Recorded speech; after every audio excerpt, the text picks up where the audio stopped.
Bonjour les amis, c'est Anne Guéquier. C'est avec beaucoup d'émotion que je vous annonce le lancement d'Objectif Métamorphose, le programme qui éveille la conscience. Objectif Métamorphose, c'est un bouquet de programmes de coaching audio dédiés au mieux-être pour vous qui souhaitez aller encore plus loin dans votre métamorphose. Qu'il s'agisse de santé naturelle, de relations ou de psychologie, chaque programme de coaching est mené par un expert choisi avec soin et a été conçu pour être court et transformateur. En 7 modules audio d'une dizaine de minutes chacun, les experts vous guident de manière simple et concrète au travers d'exercices puissants et de conseils éprouvés. Christian Junot, Saverio Tomasella, Ludovic Leroux, Anthony Berthoud, Claude Parisot et Céline Tadiotto vous attendent d'ores et déjà sur Objectif Métamorphose. Vous pouvez avoir accès à tous ces programmes de coaching en illimité via un abonnement payant que nous avons voulu très abordable. Si vous nous écoutez sur Apple Podcast, abonnez-vous directement à partir de notre chaîne Métamorphose. Vous pouvez même essayer gratuitement pendant 3 jours tous les programmes. Et sinon, rendez-vous sur notre chaîne YouTube Métamorphose et cliquez sur le bouton Rejoindre sous une de nos vidéos ou à partir de la page d'accueil. J'ai vraiment hâte que vous découvriez les formidables programmes de coaching que nous vous avons préparés. À bientôt. Objectif Métamorphose, le programme qui éveille la conscience. Bienvenue dans le Best-of Métamorphose, une série spéciale qui vous permet de découvrir ou de redécouvrir les épisodes les plus écoutés de Métamorphose.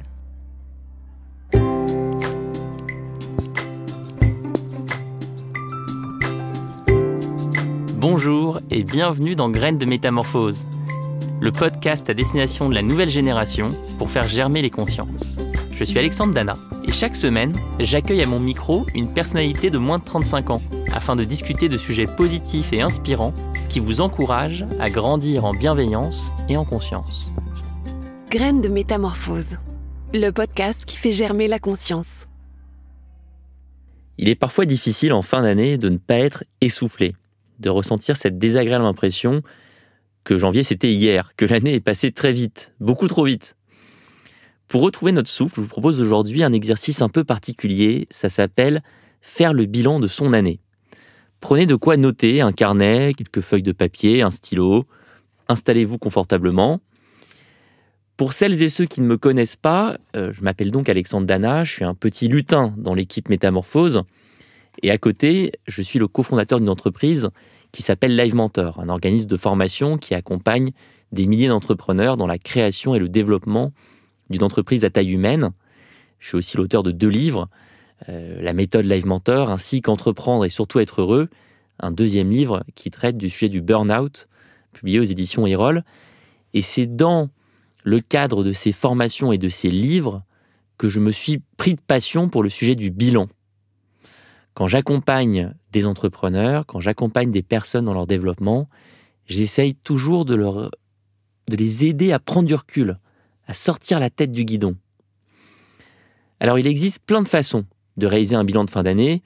Certains vont opter pour une approche super productive, en reprenant peut-être des objectifs décidés en début d'année, en mesurant des progressions, en sortant des tableaux sur Excel, en se raccrochant à des chiffres pour faire sens du tourbillon des 12 derniers mois.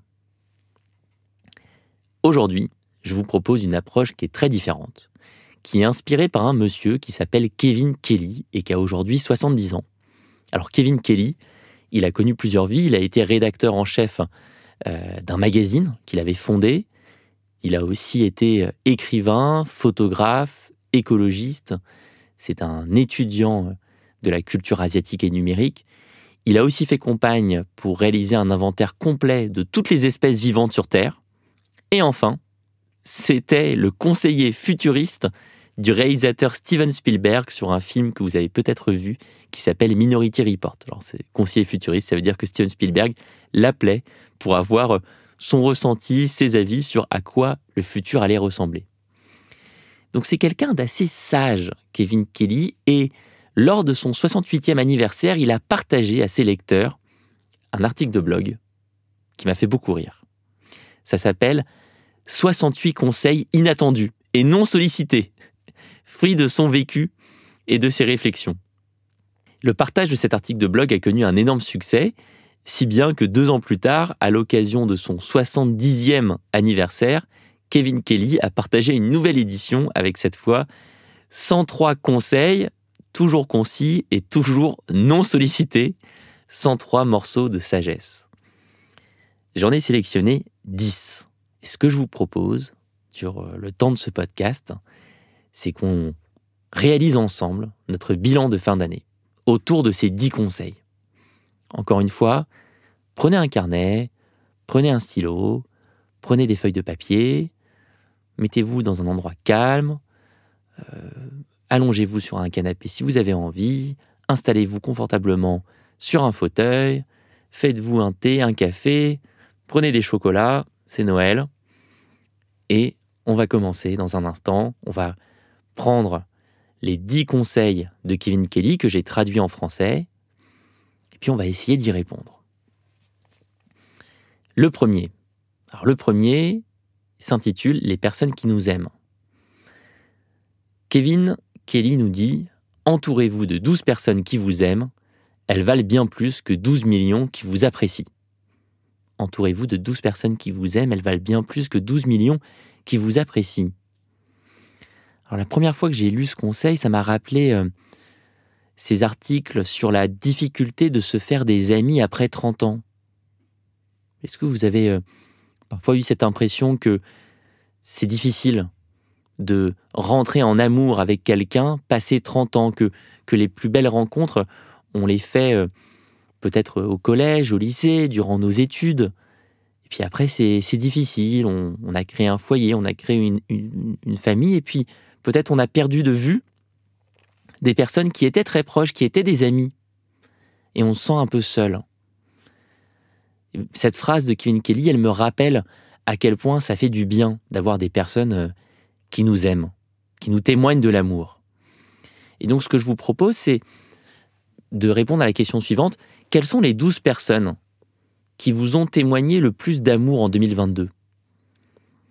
Alors, ça peut être 12, ça peut être 6, ça peut être 7, ça peut être 14, ça peut être 26.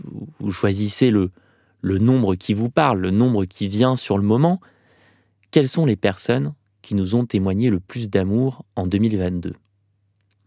Alors ici, il peut être intéressant de préciser les différentes formes que peut prendre l'amour. L'amour, il a plein de visages, comme l'ont montré les philosophes grecs, Platon, Aristote. Eros, premièrement. L'amour érotique, amoureux. Philia, l'amitié entre 2 personnes. Agapé, l'amour universel. Voilà 3 formes d'amour, 3 visages qu'on a tendance à séparer, alors qu'ils peuvent se mélanger. C'est plus compliqué dans la vraie vie. Eros, c'est le désir ardent qui nous pousse à aller au-delà de nous-mêmes. Ça, c'est vraiment la passion amoureuse. Et on est capable de franchir des montagnes, de partir de manière complètement imprévue dans un autre pays pour rencontrer quelqu'un. On est capable de tout faire pour Eros. On va au-delà de nous-mêmes. On sort de notre zone de confort. Philia, c'est le fait d'être dans un rapport d'égalité. On est dans un rapport d'égalité juste avec quelqu'un quand on est dans Philia. Je vois l'autre, il me voit, il n'est pas mon mentor, je ne suis pas son mentor, je ne suis pas son professeur, il n'est pas mon professeur. Il y a de l'amour entre nous, c'est la camaraderie, Philia. Le rapport d'égalité juste. Et puis agapé, c'est l'amour universel pour tous les êtres humains, y compris ses ennemis. Ces sentiments d'émerveillement face à la réalité d'être en vie, à la réalité que la vie existe. Et qu'au final, c'est quand même assez incroyable cette aventure qu'on est tous en train de vivre, là, maintenant. On est tous en train de respirer, on est tous en train de vivre. Donc ces 3 formes d'amour, j'espère, peuvent vous éclairer, peut-être que des visages sont en train d'apparaître pendant que vous êtes en train de m'écouter, parler d'Eros, de Philia, d'Agapé. Des personnes apparaissent là devant vous. Vous pouvez écrire leur prénom, écrire leur nom sur votre feuille de papier, sur votre carnet. Et surtout, encore une fois, ces formes d'amour, elles peuvent se mélanger. Elles peuvent se juxtaposer. Une autre manière de répondre à la question, c'est de penser à ce qu'est une preuve d'amour. Refaisons le fil de notre année, remontons à janvier 2022. Quelle preuve d'amour a-t-on reçue? Ça peut être des cadeaux, cela peut être des compliments, cela peut être des mots qui nous redonnent de la force, qui nous redonnent de l'espoir. Ça peut être du temps de qualité. Cette personne a passé un après-midi avec moi, est venue me voir à l'hôpital, a organisé une surprise pour mon anniversaire, a passé du temps pour m'aider sur mes projets professionnels. Le temps de qualité, les actes de service, les cadeaux. Vous voyez que je suis en train de jouer avec les différents langages de l'amour, hein, évidemment. Les personnes qui nous aiment, voilà, c'était le premier point des 10 points de notre bilan 2022. On passe au deuxième, les moments de repos 2022. Deuxième citation de Kevin Kelly. Elle va vous plaire. L'efficacité est beaucoup trop priorisée. La paresse, par contre, est hautement sous-estimée. Des retraites régulières planifiées, des vacances, des moments de pause, des promenades sans but, du temps off, c'est essentiel pour atteindre un haut niveau de performance, quel que soit le domaine. La meilleure éthique de travail nécessite une vraie éthique de repos. Je l'aime bien cette question. Je trouve ça pas mal quand même en bilan de fin d'année de se poser la question à quel moment je me suis reposé, à quel moment je me la suis coulée douce, quels ont été mes vrais moments de repos en 2022, qu'est-ce qui m'a permis de me ressourcer, comment puis-je dès maintenant les créer pour 2023 ?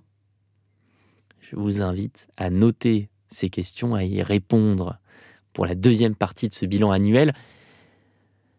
En fait, pourquoi cette question me parle ? Parce que le travail va toujours plutôt prendre toute la place qu'on lui donne.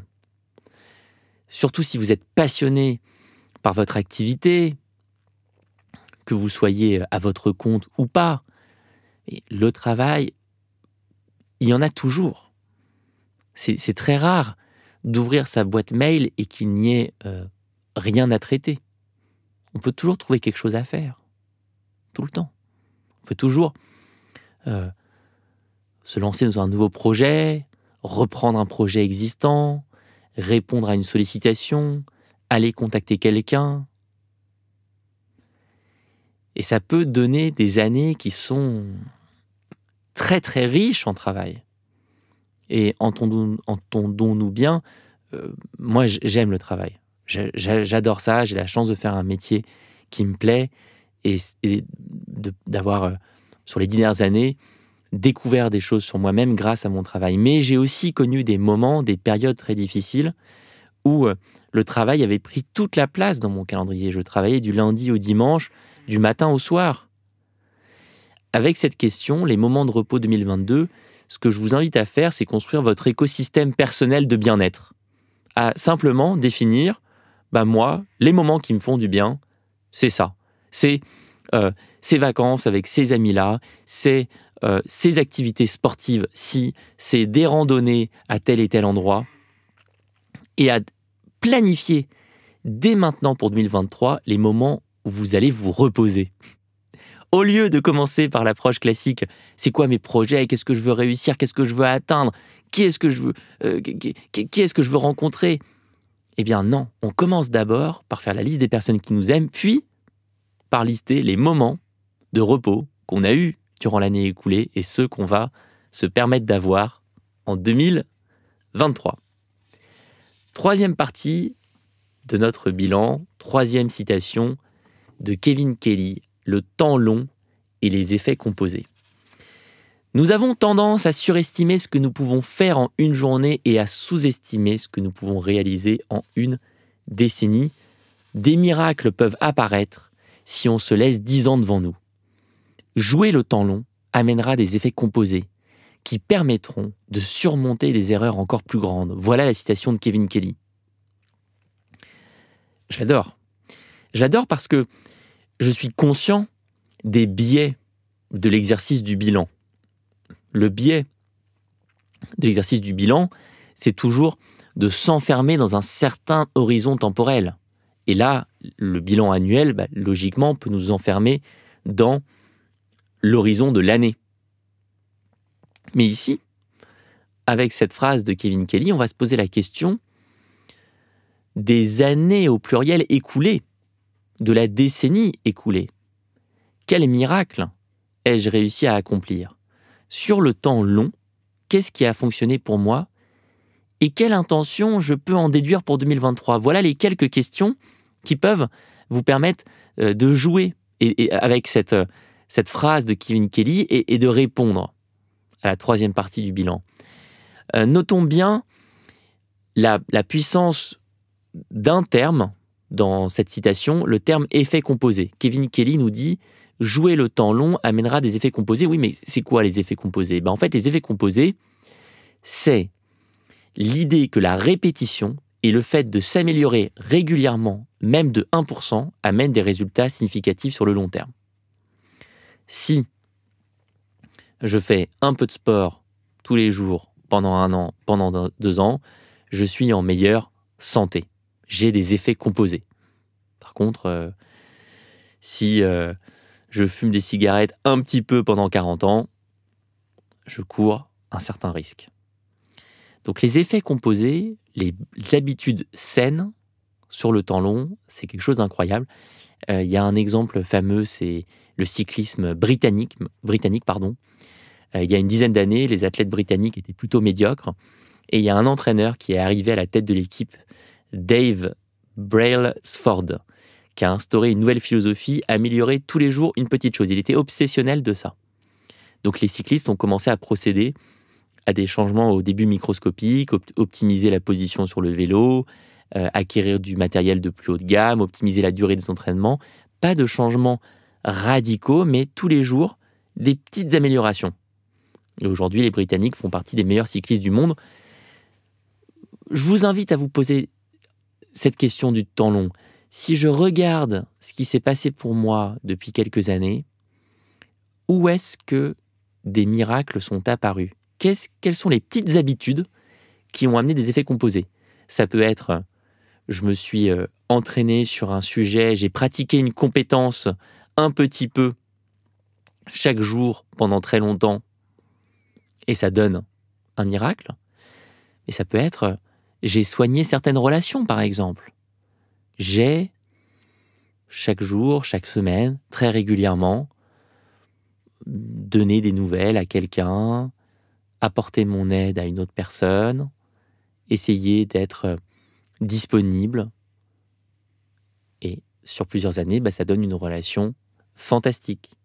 Ça donne peut-être une des personnes que j'ai mentionnées lors de la première étape du bilan, une personne qui me témoigne beaucoup d'amour. Le temps long et les effets composés. Étape numéro 4 du bilan. Accrochez-vous. Danser avec la pluie. Citation de Kevin Kelly. N'attendez pas que l'orage passe, dansez avec la pluie. Bon, en fait, elle n'est pas de lui. Cette citation, elle est attribuée au stoïcien Sénèque, qui postule que la vie, ce n'est pas d'attendre que l'orage passe, c'est d'apprendre à danser sous la pluie. C'est dangereux d'attendre que tout soit parfait avant d'agir, avant de décider d'être heureux. On peut prendre un moment de recul lors de ce bilan pour apprécier les moments de cette année 2022 où on a osé danser avec la pluie, on a osé faire des choses, on a osé entreprendre, on a osé être dans le monde, être dans l'action, être avec les autres, alors que tout n'était pas parfait. On arrive à la moitié de ce bilan avec la 5e citation de Kevin Kelly, et là on parle de leçons de vie. Les leçons de vie arrivent dans l'ordre nécessaire au moment juste. Tout ce dont vous avez besoin pour maîtriser cette leçon se trouve à l'intérieur de vous. Quand la leçon sera digérée, vous pourrez passer à la prochaine.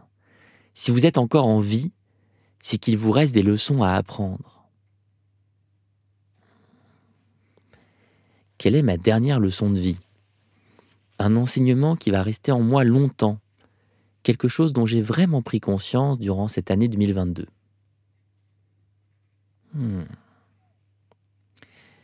Alors peut-être qu'à première vue, on n'arrive pas à identifier ces leçons de vie. ça semble un peu flou, l'année est passée si vite, on a du mal à identifier vraiment une leçon. C'est normal. Certains outils existent pour vous aider à identifier vos leçons de vie. Personnellement, j'adore les oracles, j'adore le tarot de Marseille. Et c'est pour ça que je vous invite à écouter précieusement l'épisode 313 de Métamorphose, où Anne avait reçu Bernard Werber dans une conversation intitulée « Les mystères de nos vies ». Bernard Werber, c'est un des auteurs préférés des Français. Moi, je l'adore, il a été traduit dans plus de 30 langues.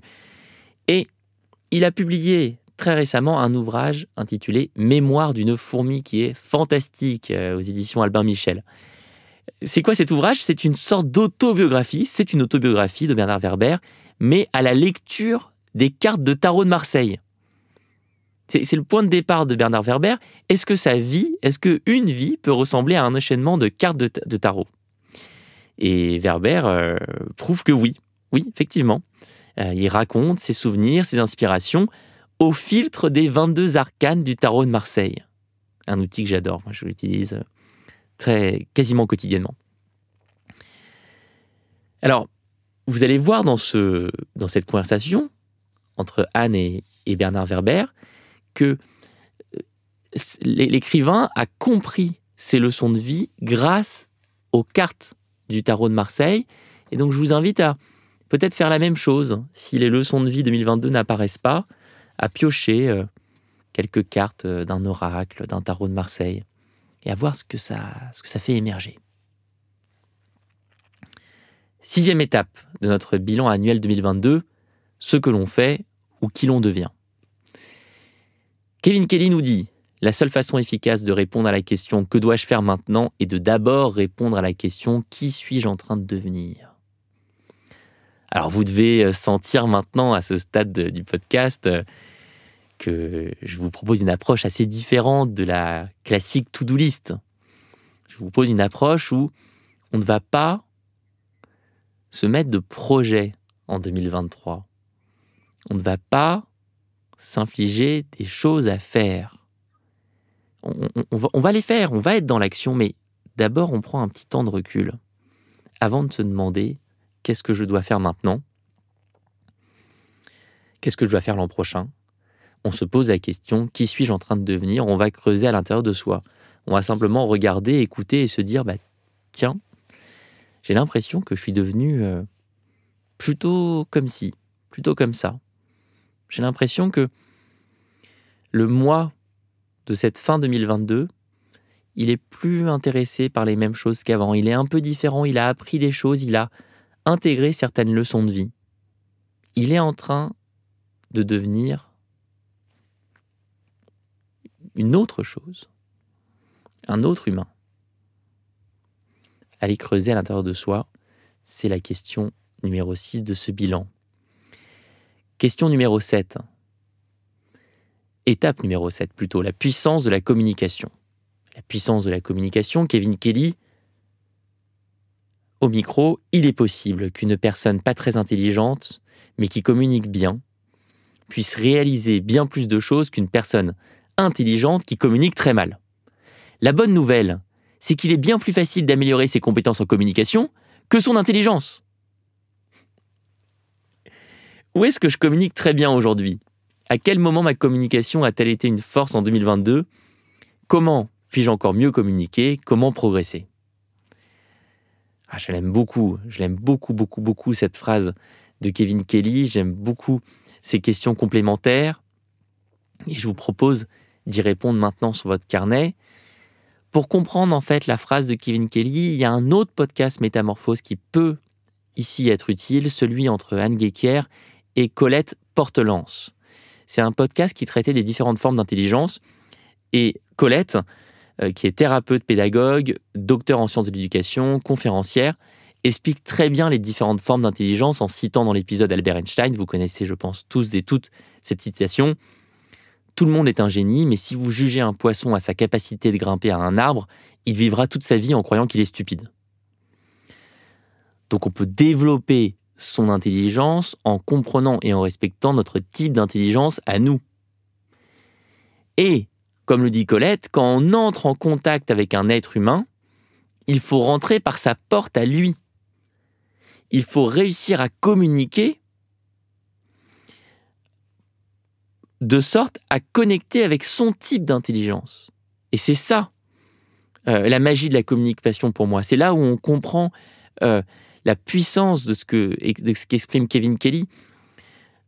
Si j'améliore mes compétences en communication, je vais pouvoir rentrer par la porte de mon interlocuteur, de mon partenaire de vie, de mon collègue au travail, de mon associé sur un projet, d'un de mes parents, d'un de mes enfants. C'est ça la puissance de la communication. C'est de rentrer en relation avec l'autre. Et après, on peut communiquer par écrit, on peut communiquer à l'oral, on peut communiquer via une vidéo, on peut communiquer via une note vocale, on peut communiquer face à quelqu'un, on peut communiquer face à un groupe. Les types de communication sont très différents. Il y a les communications où je suis l'émetteur, la communication où je suis le récepteur. C'est très riche au fond, le champ de la communication.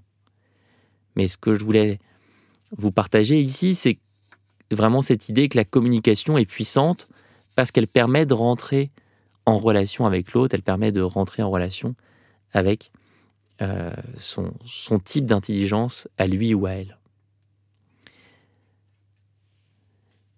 Étape numéro 8 de notre bilan, l'équilibre entre exploration et approfondissement. Nouvelle citation de Kevin Kelly. Au restaurant, commandez-vous ce que vous savez être bon ou essayez-vous quelque chose de nouveau? Rencontrez-vous régulièrement de nouvelles personnes ou préférez-vous passer du temps avec vos amis les plus proches? L'équilibre optimal entre l'exploration de nouvelles choses et leur approfondissement, c'est 1/3 contre 2/3.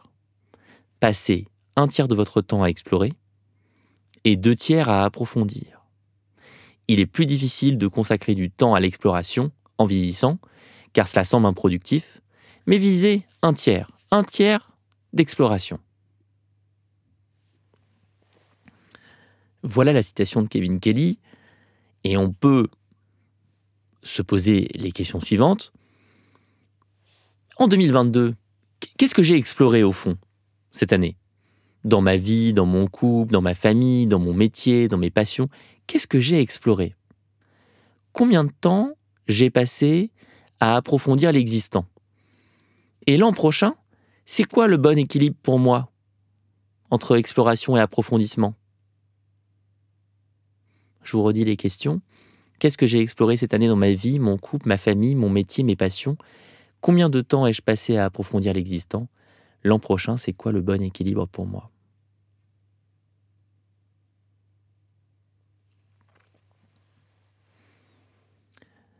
Je trouve que cette question, elle est utile pour trouver un point de repère entre deux extrêmes potentiels.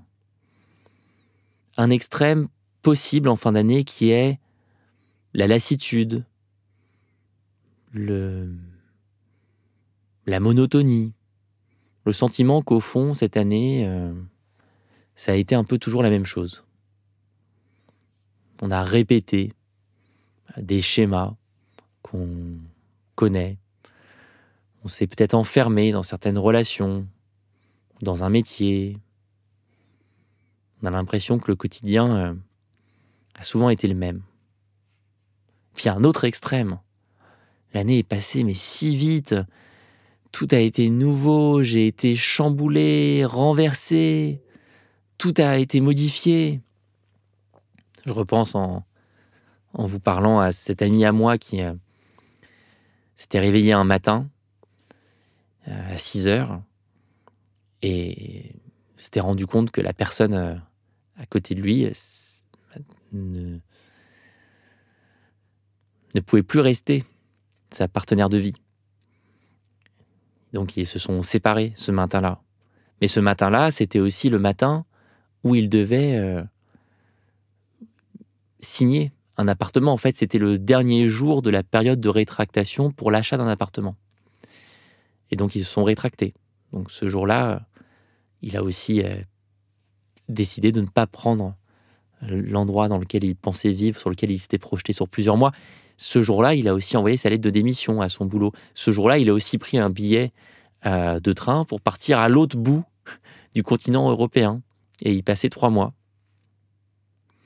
Ça fait beaucoup hein, quand tout vacille au même moment.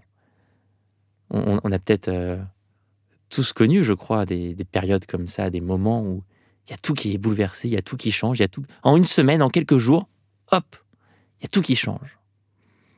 Alors on part en exploration. Hein. Là, on n'est plus sur le 1/3, c'est 3/3, c'est même 4/3. Tout est nouveau.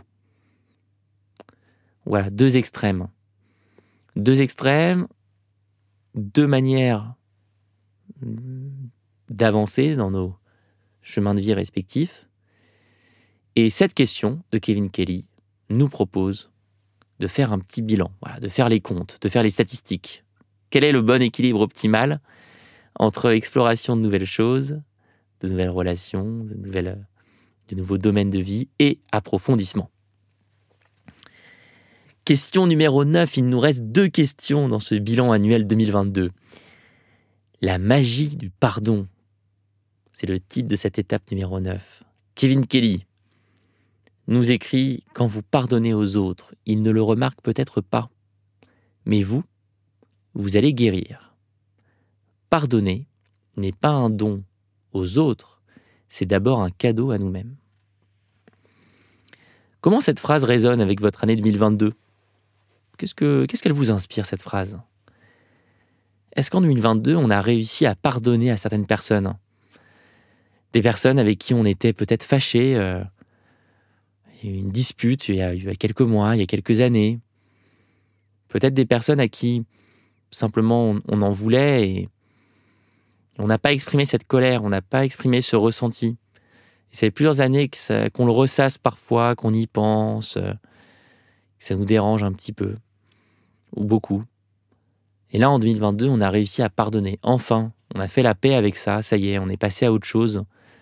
Il y a quelque chose qui s'est réglé, quelque chose qui s'est guéri. Et si ce n'est pas le cas, si on n'a pas eu la joie du pardon en 2022, c'est aussi OK. Et c'est la meilleure manière pour avancer, c'est d'abord de le réaliser et de prendre un moment en cette fin d'année autour de cette question du pardon. Et de peut-être s'ouvrir l'an prochain à ça, à cette magie-là. C'était l'étape numéro 9 de notre bilan annuel. Alors vous posez la question, sûrement, mais qu'est-ce qui nous réserve Kevin Kelly pour finir ce bilan annuel ? Alors qu'est-ce que j'ai choisi ? Bien, j'ai choisi comme thème, j'ai choisi comme 10e thème de ce bilan annuel, j'ai choisi de prendre parmi la centaine de conseils non sollicités de Kevin Kelly la phrase suivante: la meilleure prévention face au vieillissement, c'est de rester surpris et émerveillé. Je vous l'ai dit, Kevin Kelly, il est pas tout jeune, hein, il a 70 ans. Et il nous dit, la meilleure prévention face au vieillissement, c'est de rester surpris et émerveillé. Et je vous pose donc la question, qu'est-ce qui m'a le plus surpris comme un enfant en cette année 2022 ? Pensez vraiment à la joie d'un enfant, vous le mettez dans n'importe quelle situation qui est nouvelle pour lui, pour elle, et il y a de la joie, il y a de la surprise, il y a de l'émerveillement, il y a des yeux qui s'ouvrent très grands, il y a un sourire, il y a des mains qui bougent, il y a quelque chose d'unique chez les enfants dans leur rapport à la surprise. Parce qu'ils découvrent le monde. Ils découvrent le monde pour la première fois. Quelle surprise!